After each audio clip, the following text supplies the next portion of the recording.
Now we're just going to take a look at some of the better aspects of the car.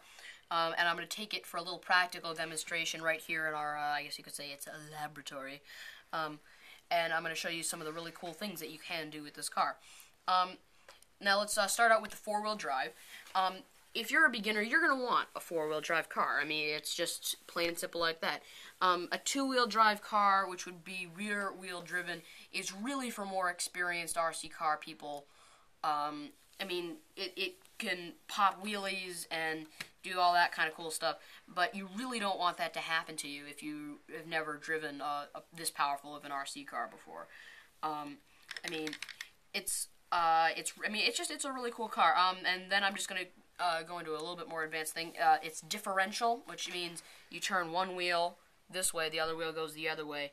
Very, very good for handling, and that makes it very nice for beginners.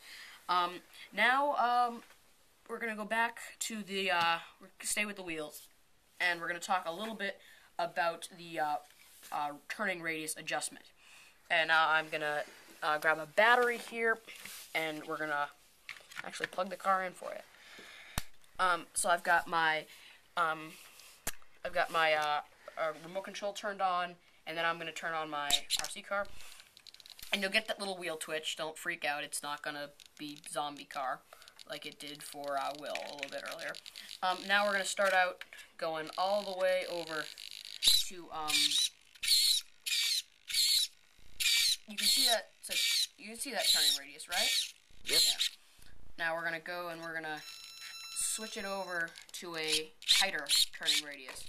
And I do that all by just adjusting this right here, this little slide wheel that my hand is on, just by adjusting this.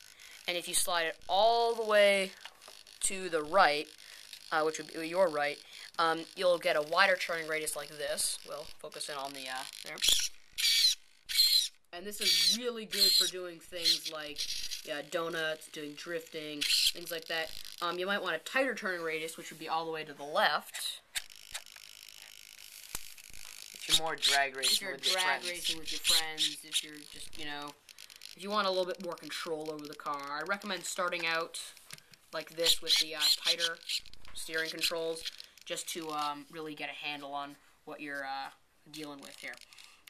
Hey everybody, now back to the RC car, the bodies. That got a little out of hand there, but I mean, you can really have a ton of fun with this car. Just to restate, you can really, I mean, you can pull donuts, you can do some real nice drifting.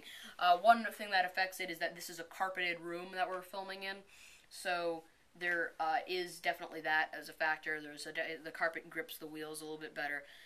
So if you do it in like a basement or something like that, you can really just like, one wheel will be just stationary while the whole car spins around that like a turning radius. Anyway, now to the bodies. You're gonna get, I mean, these are two of the bodies. You can get different color ones. You don't have a choice of what body you're gonna get. Depending on what website you get it from. Depending on what website you get it from, that might be the factor. But then again, I just think that they, throw a random body in there for you just because, but anyway, they are the same, as you can see, the same, like, decals stuff. You got the dragon on the side of both of them. The same flaming moon thing, and you got the dragon on the other side. Just race it, and then the extreme racing thing, and then your spoiler will say speed on it probably. Anyway, the body type is a Murcielago. Yep, it's a Murcielago. Because it's a hobby brand, then you can easily just switch out for other bodies if you'd like, you guys. Yeah, I mean, you can go and you can buy, this is a 1/10 scale RC car, so you can buy, any body you really want for it. But I'm just going to complain a little bit here for you. As you can notice, these are kind of cheesy. I mean, there's lots of flames, overkill with the flames in my opinion, and not so much the silver car, but definitely with the blue car. It really makes it look a little Hot Wheelsy. I mean, if this was like shrunk down, it would definitely look like a Hot Wheels car to me. And the stickers fall off really easily. As you can see, wheels have already come off. The only reason mine aren't off is because I put a piece of Scotch tape on there, on the whole front of them. These ones, if I could probably just like peel them off right there, but I'm not really encouraging that. Anyway, that's about it. I'm gonna go over to Will for a nice closing statement. Hey guys, so Will, just concluding on this RC car. The car is very good, you guys, especially for beginners, because it's a hobby brand. You know, you guys can go as fast as you want. You know, you guys can change the battery, you guys can change the shocks. So really, you guys, it's great for beginners, and if it's not enough for you, you can just upgrade it, or you could get a different car. I rate this car a 9 out of 10 just because, you know, it's very forgiving for anybody who's getting into the hobby. So, yeah, I mean, basically, you guys, if you're looking to get into RC racing, or if you're just looking to add another cheap one to your collection, this is a great car to add.